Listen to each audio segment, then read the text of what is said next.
수요일마다 시편을 살펴보고 있는데 오늘은 시편 119편 네 번째 알파벳인 달레트로 시작되는 연입니다. 달레트로 시작되는 네 번째 연은 시인의 슬픈 심정이 토로되고 있습니다. 25절을 보면 시인은 비통한 심정을 고백하고 있는데 바로 그 앞구절인 24절에 나오는 주의 증거들은 나의 즐거움이요 나의 충고자들이니이다 라는 그 고백과는 대조를 이루는 것을 보게 됩니다. 즐거움이라는 단어를 사용했던 24절에서 25절로 넘어오면서 시인은 자신의 영혼이 진토에 붙었다고 그렇게 극단적인 고백을 하고 있는 것입니다. 여러분, 아무리 경건한 사람도 심각한 감정의 기복에서 예외가 될 수 없습니다.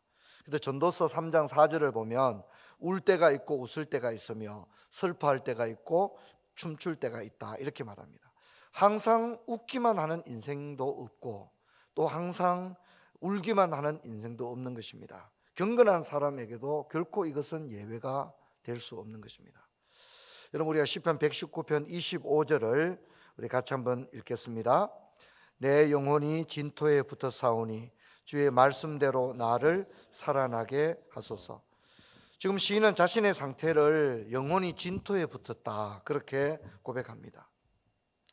개역 개정판에서 진토로 번역된 이 아파르라는 단어는 흙, 먼지, 티끌 이런 뜻을 가지고 있습니다. 이것은 단순히 어떤 땅이라는 개념보다는 훨씬 더 처참한 비참한 상태에 있는 것을 설명하고 있는 것입니다. 시인은 자신의 영혼이 지금 먼지와 티끌처럼 처량한 상태에 있다 이렇게 호소하는 것입니다. 이 25절을 깔뱅은 1553년 1월 29일에 했던 설교에서 이렇게 풀어내고 있습니다. 주님, 내게는 무덤 외에는 남은 것이 없으며 나는 쇠약하여 회복 가망이 없는 가련한 피조물과도 같습니다. 이렇게 풀어내고 있습니다. 여러분, 21세기의 사람들이 죽음에 직면하는 상황과 16세기의 사람들이 죽음에 직면하는 상황은 다르다고 생각합니다. 여러분, 16세기는 의료 시설이 또 의료 기술이 발전하지 않았기 때문에 전염병이 찾아오면 그것은 곧 죽음을 의미하고, 오늘날처럼 병원에 입원해서 또 뭐 어떤 의료적인 처치를 받는다든가 이런 것들을 기대할 수 없지 않습니까?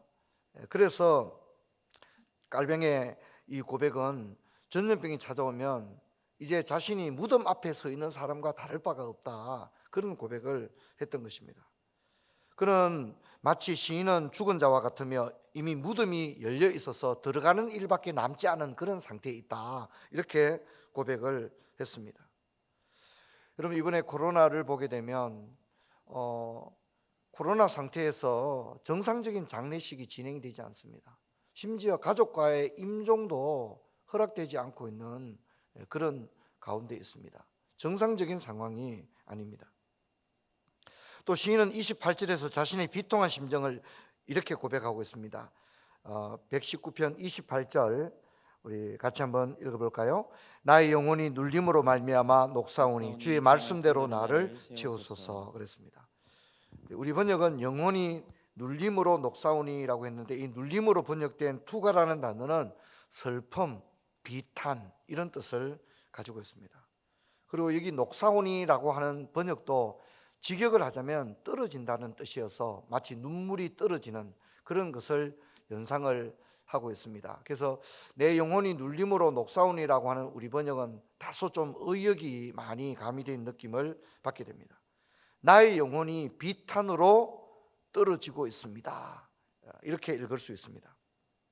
시인의 영혼은 진토에 붙어 있고 시인의 영혼은 비탄에 잠겨 있습니다. 25절에서 시인은 자신의 육체가 무덤에 내려가는 것과 같다고 했고 28절에서는 시인의 정서와 감정은 번민으로 말미암아 녹아 흐르고 있다 그렇게 고백합니다. 이런 고백은 시편 전체 또 성경 전체에서도 쉽게 찾아보기 어려운 비탄의 정서를 나타내고 있습니다. 저는 이 부분을 우리가 좀 생각해 볼 만한 주제라고 생각합니다. 왜냐하면 인간의 자기 이해에서 가장 중요한 것은 비참을 깨닫는 것입니다.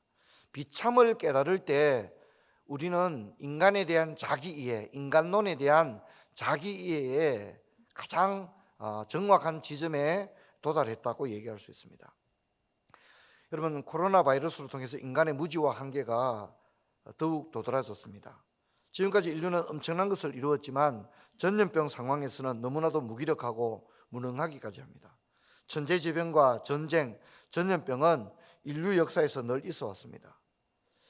중세를 비롯해서 르네상스 이후에도 신론과 인간론의 긴장관계는 일정한 경계를 유지해 왔습니다. 그래서 인간들은 언제나 전능하신 절대자 앞에서 인간의 어떤 유한성, 한계에 대해서 언제나 정직한 고백을 했죠. 하지만 현대는 전염병을 용납하기가 쉽지 않습니다. 왜냐하면 인간은 실로 많은 것을 이루었기 때문이죠. 현대인들은 자신감으로 가득 차 있습니다. 그래서 현대인들은 이런 전염병을 용납하기가 쉽지 않습니다. 왜냐하면 현대의학과 근대 국가가 이런 난제를 충분히 해결할 수 있을 것이다. 그래서 시민들의 안녕을 지킬 수 있을 것이라고 신념하기 때문입니다. 어떤 누구도 코로나 바이러스로 말미암아 인간의 존재론적 어떤 비참의 성찰에 도달하기보다는 방역을 왜 이렇게밖에 못했나? 국가가 왜 대책을 이렇게밖에 못 세우나?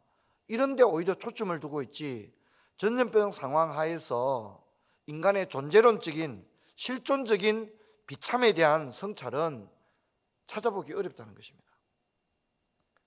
여러분, 이런 면에서 과거 인류는 흑사병에 대해서 숙명적인 태도를 가졌다면 현대 인류는 굉장히 도전적입니다. 이것을 재앙으로도 생각하지 않습니다. 왜 극복하지 못했지? 이 정도는 충분히 극복할 수 있을 텐데 왜 우리는 이걸 극복하지 못했지? 어느 나라가 더 잘했지? 이런 정도로만 담론들이 이어지고 있는 것입니다. 여러분, 우리가 잘 아는 하이델베르그 요리문답 제1문을 보면 사나 죽으나 당신의 유일한 위로는 무엇입니까? 라고 질문하고 있습니다. 저는 이 요리문답의 1문이 많은 것을 내포하고 있다고 생각합니다.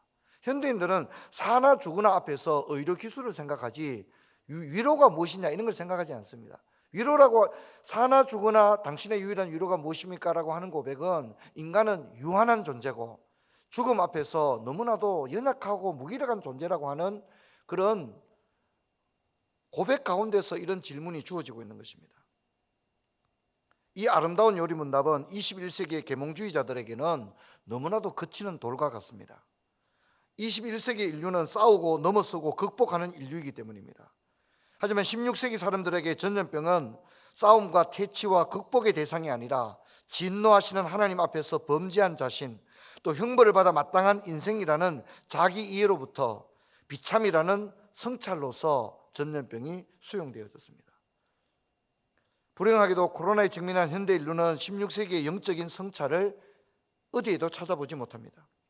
일부 교수들은 전염병은 형별로 연결해서는 안 된다, 이런 식으로 너무 경박한 해설을 내어놓고 있는 것입니다. 성직자들은 마스크를 쓴 채 유튜브 영상을 만들고 있습니다.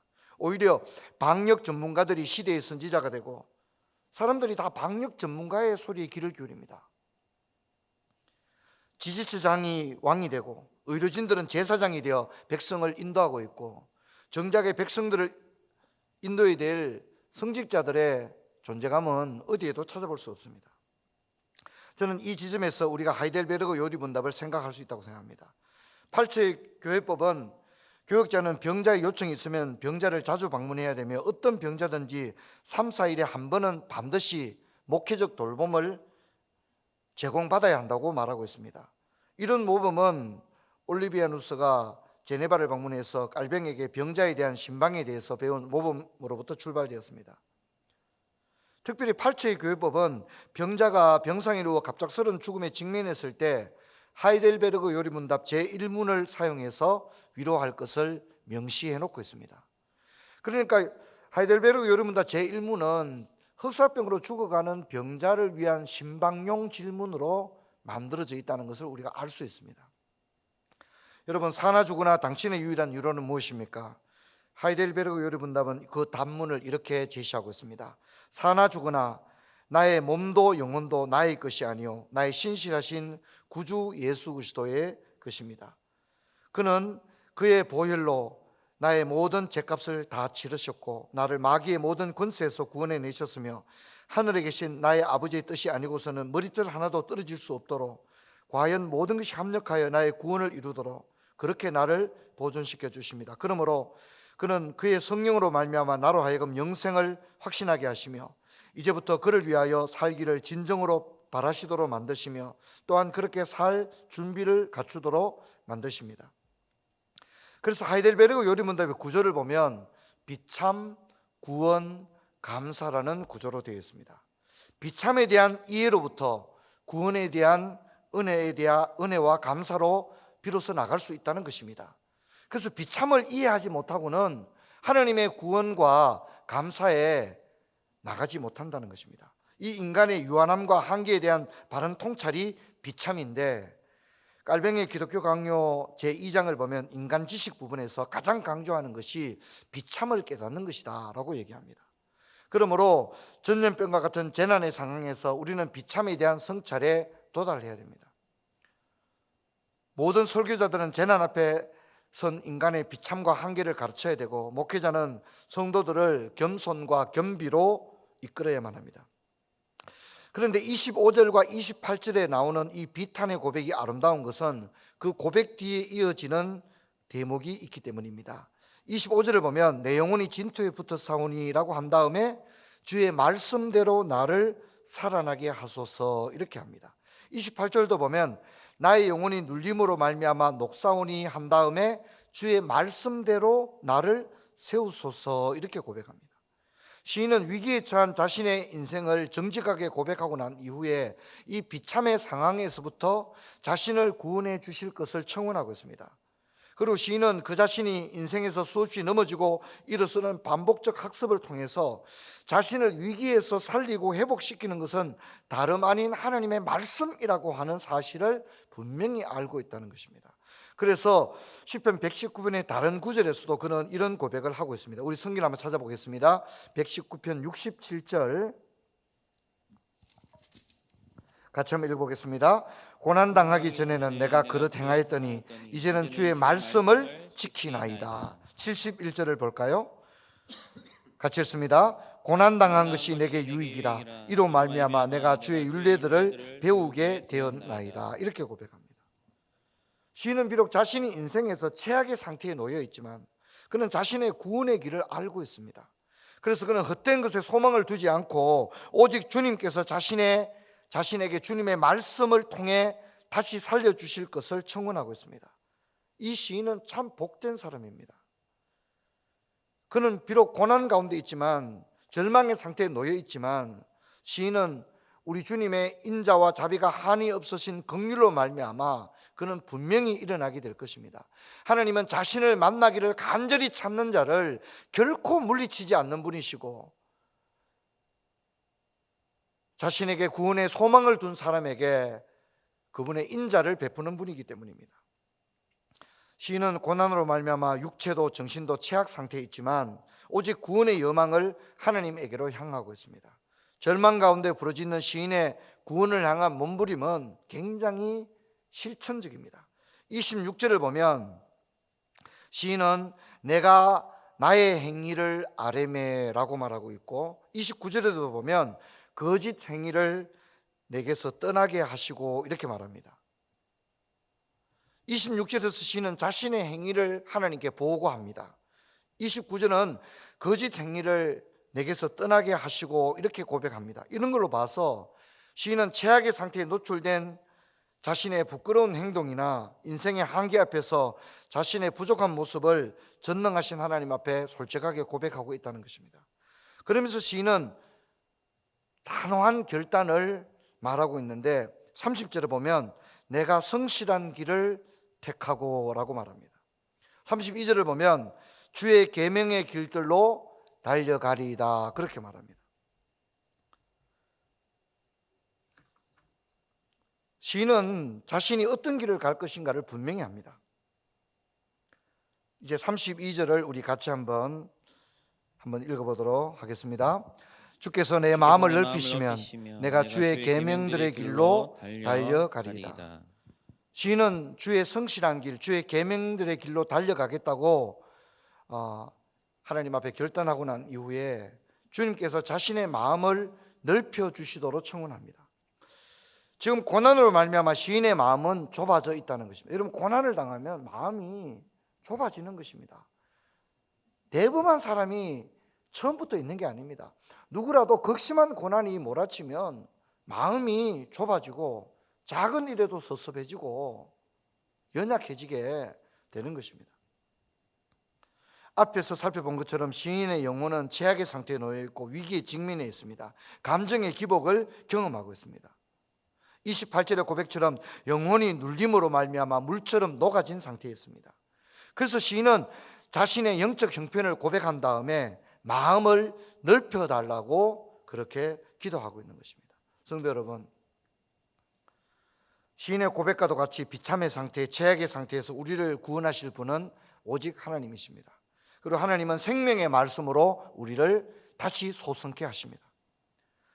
장깔병의 기독교 강요 제1장의 신지식을 보면 말씀 안에서 우리가 믿음의 길을 경주할 것을 권면하고 있습니다.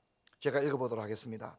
만일 우리가 이 말씀에서 이탈한다면 우리는 우리의 경주가 아무리 빨라도 길 밖에서 달리기 때문에 결코 목적지에 도달할 수 없다. 그래서 이 길 밖에서 매우 빨리 달리기보다 이 길에서 절뚝거리는 편이 더 낫다, 이렇게 고백하고 있습니다. 우리가 매주 수요일마다 시편 119편을 한 연씩 살펴보고 있는데, 시편 119편의 시인은 비록 고난 가운데 있지만 더 열렬하게 말씀을 붙들고 있다는 것입니다. 여러분 어떻습니까? 고난의 때에 참 아이들 개학이 지금 또다시 연기되었지 않습니까? 그리고 언제 등교 수업을 하게 될지는 정해지지 않았습니다. 우리 대학생들도 마찬가지입니다.